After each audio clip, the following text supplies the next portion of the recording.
Hey, everyone. Welcome inside Studio AP for another YouTube edition of Morning Drives. Let's get you caught up on some big-name winners who have made headlines already this season.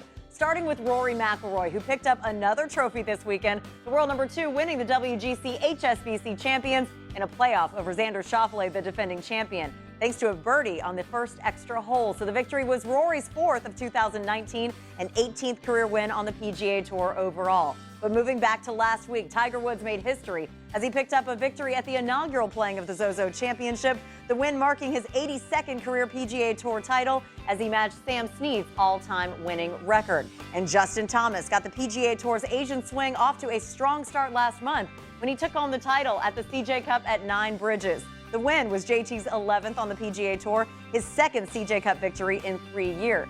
But we haven't seen Brooks Koepka tee it up since withdrawing from the CJ Cup due to a knee injury. However, look at this. He maintains his position as the #1 player in the official world golf ranking. So bringing back our crew at the desk as we consider this list of standout players. Geoff Shackelford, we want you to take your pick. Which player should the rest of the PGA Tour fear the most this season? Is it Rory, Tiger, JT, or Brooks?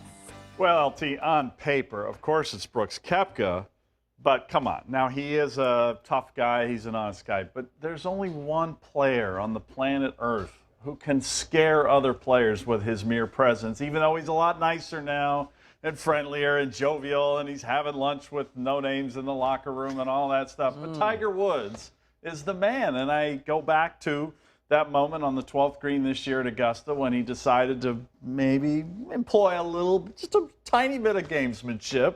And he stood on that 12th green, and he looked back at Francesco Molinari dealing with Race Creek and trying to take a drop. And that is the fear factor. That is the aura. That's the intimidation factor. And with a healthy knee and a healthy body, he showed at the Zozo Championship that he is still relevant and he is still intimidating. There is a big if in there, though, and that is the healthy body. I'll use the analogy that Robert Dameron used last week, saying that everybody knows that Tiger Woods' body is currently held together by bubble gum, which is a great way of thinking about it. Any week, Tiger's body could fall apart. And players knowing that, they know that it's a weakness. Can you still fear a player who has a weakness like that?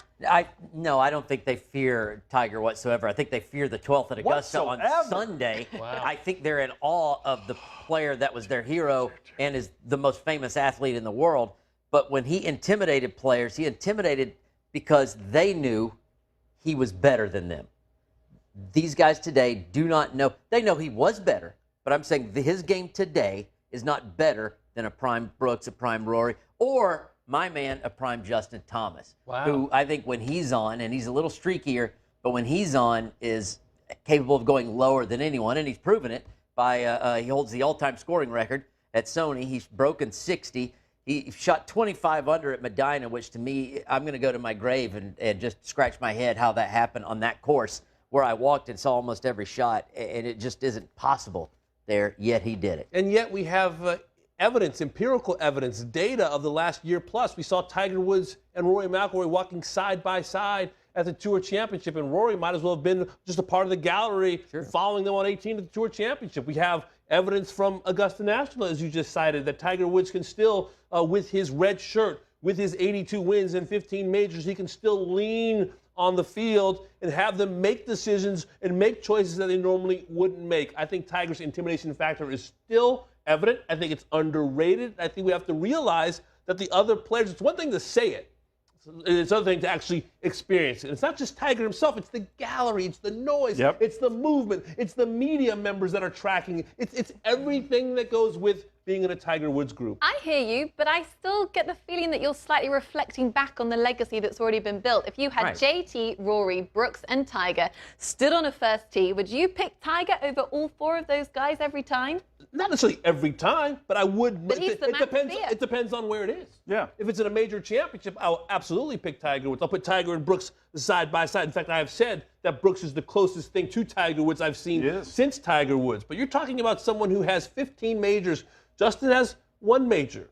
You know, Rory has 4. Brooks has 4. Tiger Woods has proven that he's not just a man from the black and white era of film. He is as current now as he's ever been, and that's an amazing thing to say. He's capable, but Jack Nicklaus has 18 majors, and I wouldn't be intimidated by him on the golf course today. Well, the way it was. if he made and three Tiger's bogeys still and then great. won by 3, He's a little you might older. be. Tiger's still great, but he's not the 2000 Tiger Woods. He's not that great anymore. Doesn't have to be to win majors, apparently. No, and he can win majors, but Shane Lowry won a major. He was an empty saddle at the next 3 majors as well. He's perfectly capable of winning because he's so great.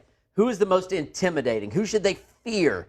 Who do we think that they think is gonna have the best year? Do you think that Rory or Brooks think that Tiger's going to be Player of the Year coming up? No, They know it's possible. I think I'm going to be Player of the Year is what they're thinking. There's one hole in Tiger Woods' game at the moment that he probably will never get back, and that is consistency. And when you want to talk consistency, you want to talk about the man that I'm choosing to fear, which is Rory McIlroy. 18 top 10s, 4 wins. I mean, his season was remarkable. His year's been fantastic. Just in his last 9 starts, 7 top 10s and 2 wins. I mean, week in, week out, no one puts themselves in contention more than Rory McIlroy, and for that reason, he should be feared. He's playing great. He's had a fantastic 2019, and yet there are a couple of boxes that Rory has to check if he wants to be considered an all-time great. Right now, it's about major championships for him. Yes, he continued to win.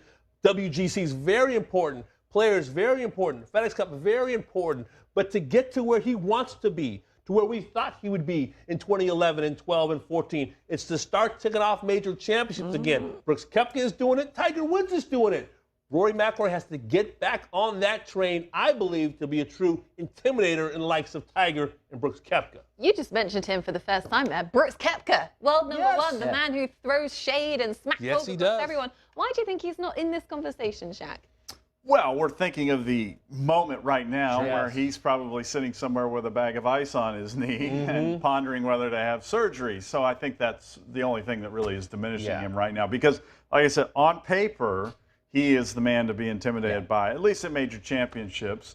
But as you note, consistency is an issue, and Rory has it. He doesn't have it right now. But in major championships, Brooks has just done something that's kind of unprecedented in the last few years. And he's throwing elbows. For somebody not named Tiger Woods and Jack Absolutely. Nicklaus. He's throwing elbows. He's not afraid to take shots at Rory McIlroy. And Rory McIlroy, to his credit, has responded with a Andre Agassi backhand by winning in China, winning a WGC, his third ever of his career. So Brooks, he set the table, called himself LeBron, and said that there's no rivalry. Rory's doing what he has to do, which is by answering the question with his clubs. Tiger has embraced the role of being feared for the last 25 years, Robert. Do you think Brooks Koepka is the next man who sort of thrives taking on that role? JT and Rory, not so much. Yes, in the right events, because every golfer has what you call like a choke point.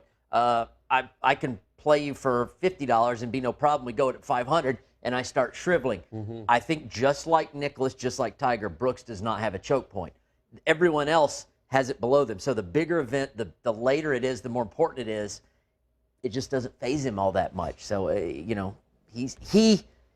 100% the knee. If the knee were healthy, we'd probably all be saying, well, right now it's Brooks. I mean, the guy can walk around the Floridian or the Medalist buck naked. Nobody's saying anything. Apparently, with the ESPN magazine. That's intimidation. If you could, hey, watch this, and nobody comes out and calls the marshal. Why did you have to bring that image back? I know. Robert, we've been trying to get it out of our heads for the last week. It happened. It happened. Okay. Well, a split camp, LT, but a good chat. Yeah, and I really want to know what the viewers think. Let us know. But first of all, if you enjoyed today's conversation, make sure to subscribe to Golf Channel's YouTube page for more, and tune in to Golf Channel and Morning Drive each and every day for the latest news around the game of golf. We'll see you next time, everyone.